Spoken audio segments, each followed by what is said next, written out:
ஆனால் நாங்கள் யார்? இடை வந்த இந்த மதங்களை வைத்து எங்களை மதிப்பீடு செய்ய முடியாது. நாங்கள் 50,000 ஆண்டுகளுக்கு மொத்த தொல்குடி சமூகம், தமிழர் என்கிற தேசிய இனத்தின் பிள்ளைகள், மக்கள். எனக்கென்று ஒரு மெய்யியல் கோட்பாடு இருக்குது. அது எது? எனக்கென்ற வழிபாடு எது? என்னுடைய இறை எது?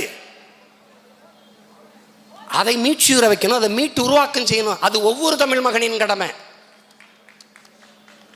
நீ முருகனை கும்பிட போனா இஸ்லாமியர் கிறிஸ்தவர் எனக்கு ஓட்டு போட மாட்டான், எனக்கு தான் போடுவான்.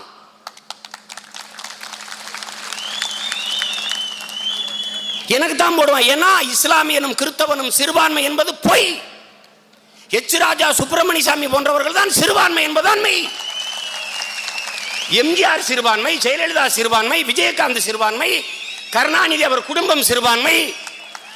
தமிழர்கள் நாங்கள் பெரும்பான்மை தேசியத்தின் மக்கள்.